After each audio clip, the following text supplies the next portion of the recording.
Thanks, Juan. Good morning, everybody. I'm going to, there's some common themes. So hopefully I'm not going to repeat. I'm going to build on the conversation we've had so far, and hopefully some differences too, so we can have a proper argument. I'm going to share some of our recent research at the Reuters Institute on the value of brands. So this is from the survey work we do every year. We do a big global digital news report, but also from focus groups we've done over the last couple of years when we really eyeballed consumers about what they really want from news. And I'm going to start by outlining what the issues are, and then we'll move on to some of the things that I think premium brands need to do to restore trust and particularly to restore value. So from all the research we've done, brands absolutely still matter to people. Our work shows that 75% of people in the UK are still using a newspaper brand. That may be a printed copy or online, and almost 90% are using a broadcast brand, television or radio, or their online versions. So these things are true, but they mask enormous changes under the surface. The impact of digital has been huge and continues to be seismic. And just to recap on what I think some of those challenges are for the industry. So firstly, we've heard about this already, the funding plight. So decline in newspaper sales, and obviously newspaper ad revenue in the last couple of years declined by 10% or more. Problems with digital advertising, Juan's outlined these already, everything from fraud to ad blocking, and then those intermediaries, not just Google and Facebook, but other intermediaries as well, taking a lot of the value in the chain. So huge problems there. Secondly, the problem of abundance. So we've moved from this world where news was scarce and therefore valuable to abundance. There's essentially an oversupply of general news, and therefore there's very little incentive for consumers to pay because of the problems of plenty. And I will argue, a little bit like Juan does, that to solve that problem you need to create premium scarcity in specific areas and to market that with much greater professionalism than we've done before. But you can't deal with that unless you deal with the issue of declining trust, which I think is at the core of a lot of these issues. So this has been a problem for a long time on the web, particularly in social media. It's getting increasingly hard to differentiate between premium content and general information that is fake or biased or poorly sourced. And the weakness on the business side has led those reputable businesses to effectively chase those clicks and sensation, and that's worse than the problem, and we've got into this very difficult cycle, and we need to get out of it. This is actually a typology that we published last week of fake news, of the whole phenomenon of fake news and lack of trust as the users see it. So we've tried to do this from the bottom up. And this is based on what people tell us, focus groups we've been doing over the last year. So there are bits in this chart that the news industry is not responsible for. So fake news from Macedonian teenagers, for example, false news on the right there, or Russian propaganda farms, but also satire. So it's very clear that news consumers don't have a problem with that, and they don't actually see that as fake news. But the three in the middle are areas where news brands need to take a share of the responsibility. Where when we talk to consumers, they talk about these things as fake news. They talk about poor journalism and propaganda and some advertising as fake news. So poor journalism to consumers, that means the clickbait headlines, it means exaggeration, and then linking with a second point, it means spin, it means agendas, the twisting of facts by media companies to support political or commercial agendas. One of the sort of key objections. And then around sort of advertising, some advertising, where consumers feel that they're being tricked quite often to click on stories on reputable premium brands that they think come from the brand but turn out to be advertisements. All of these things are undermining trust and enabling critics like Donald Trump effectively to argue and to denigrate journalism as a whole, further undermining trust. And the evidence is overwhelming about how current practices are not only not worth paying for, but actually making things worse. So in our data, only around 40% in the UK say that they could trust news media most of the time. And over the last few weeks, I've actually been analysing a lot of sort of open-ended responses about why people distrust the mainstream media. And by far the biggest reason, about half of all the comments was in some way that people feel that the news media is too full of agendas, too full of opinion and distortions. They're not reporting the facts sufficiently clearly. And then linked to that, you have concerns about a culture of celebrity journalism. So the journalists themselves getting bigger than the story, more keen to say what they think rather than listening to who they're interviewing. And that's particularly associated with radio and television rather than print. But then in terms of online, you have the chase for ratings that we've heard about already, which means that there's a perception that journalists are taking shortcuts, that they don't check as much as they used to, that we have these sort of declining standards driven by online.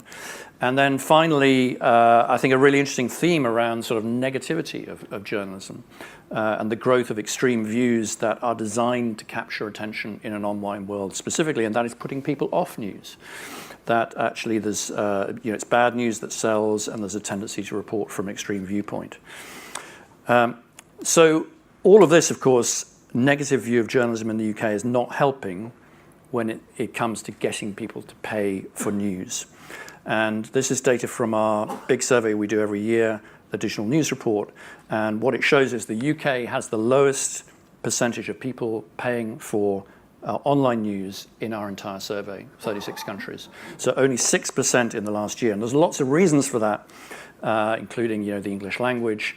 But I think it's no coincidence that the figures are way higher in Scandinavia. So as Juan's already mentioned Sweden, but actually Norway, 26% there are paying for some kind of online news. There's lots of reasons in terms of the size of the market and the smaller number of publishers creating scarcity. But even so, I think it's also true to say that the trust in those countries in the media is that much stronger. It's almost twice as much as it is for countries like the US, for example. And they are really focusing on raising the quality of the journalism and the transparency of their journalism. They're experimenting with techniques around constructive journalism and solutions-based journalism rather than engaging in the sort of race to the bottom on Facebook. More generally, it's still only around 13%. So despite all that slightly depressing set of slides, I'm actually on record of saying that the fake news could be the best thing that's happened to journalism, because it is an opportunity to reset values, to reset metrics, to reset processes towards quality, and that ultimately that is the route back to profitability. So in the United States this year, we have seen significant growth in numbers paying for news. So up 7 percentage points to 17%, 16%. And as Juan says, a lot of that is driven by young people. It's also driven by something that may not continue. So it's a sort of a reaction to a political shock. So a lot of people from the political left supporting news organizations that they think might be critical of Donald Trump. So the US political situation is very specific. It may not last. But it is worth noting that many of the beneficiaries have been at the quality end of the market. So you can see there the figures of the New York Times, Wall Street Journal, and the New Yorker, for example. And of course, in the UK, we've also seen change. So not at that headline percentage level, but in terms of publications like The Guardian, for example, announcing last week that 800,000 people were now paying in some form or other, including 300,000 individual donations. So there are many ways. It's not just about paywalls. There are many ways in which quality media companies can get the kind of involvement and investment going forward, I think.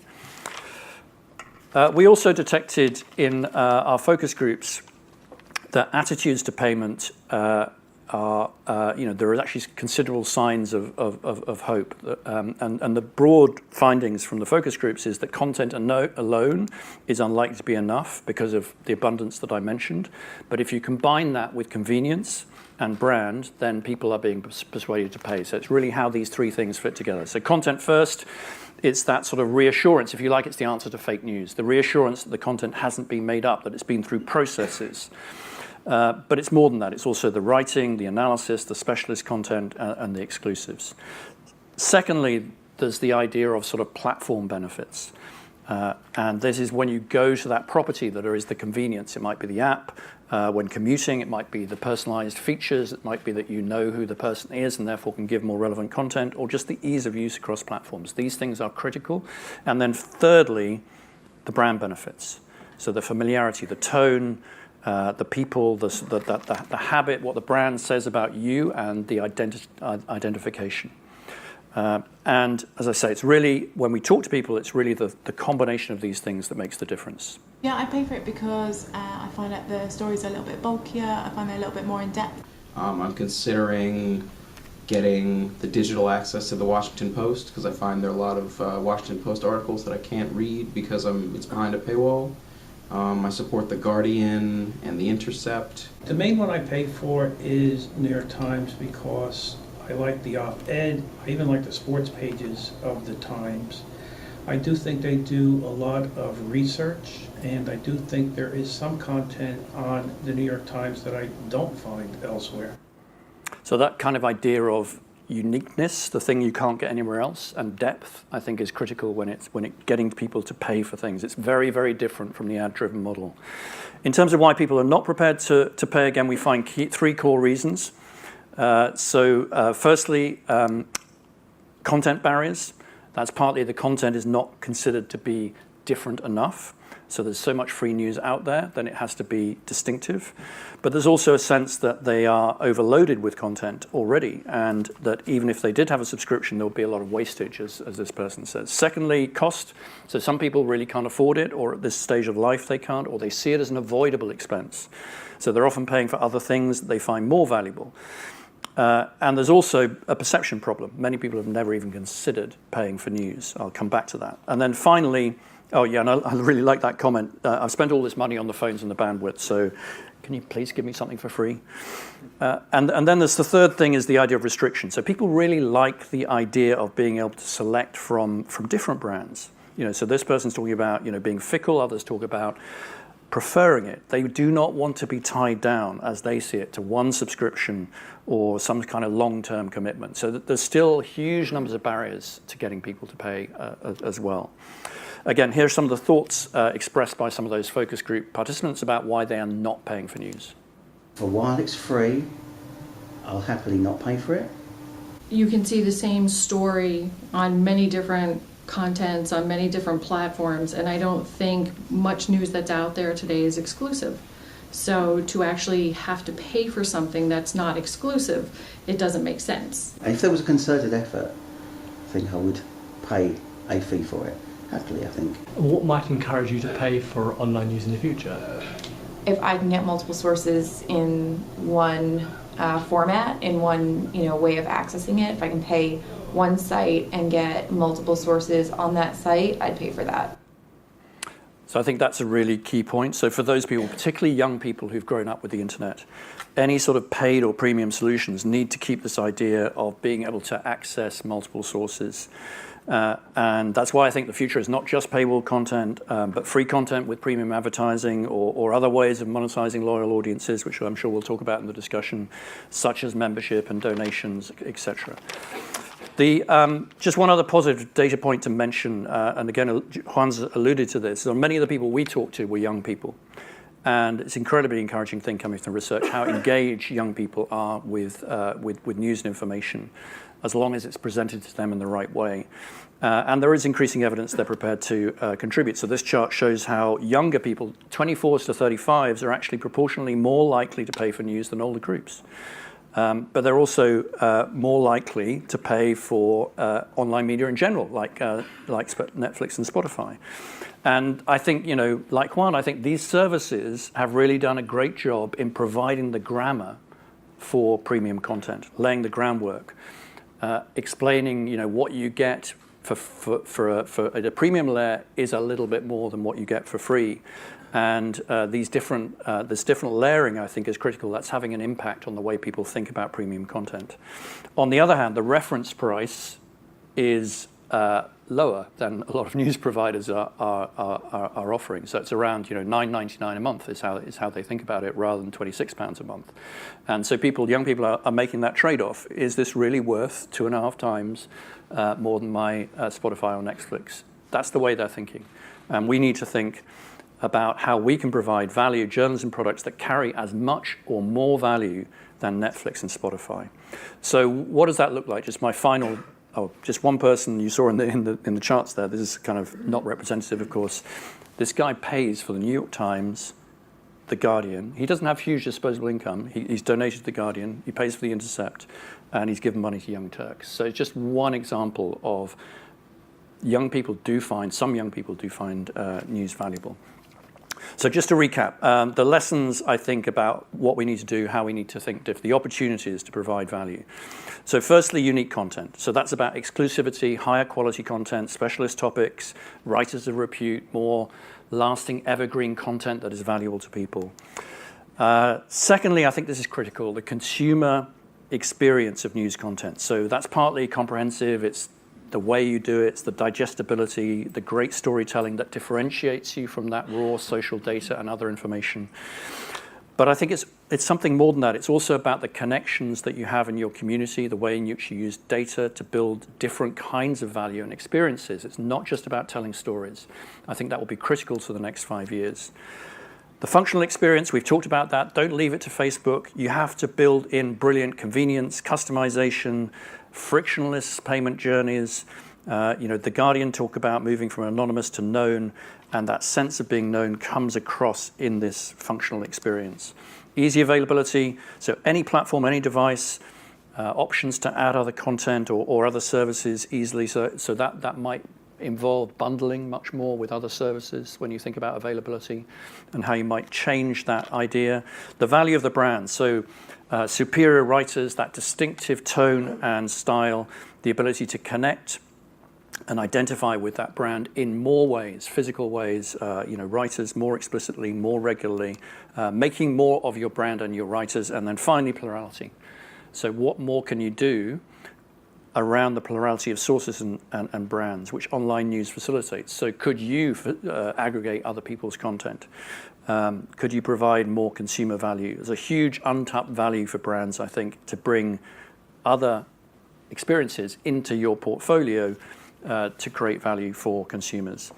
And then finally, above all that, the industry needs to explain its existential funding crisis to reframe the issue, because at the moment, many people think that journalism is doing very nicely, thank you, because of all those ads that are all over must be earning lots of money and doesn't actually even need your support. So I think that critically needs to change as well. So thank you very much. Much more if you're looking for more data at our website, digitalnewsreport.org/publications. Thank you. Thank you, Nick.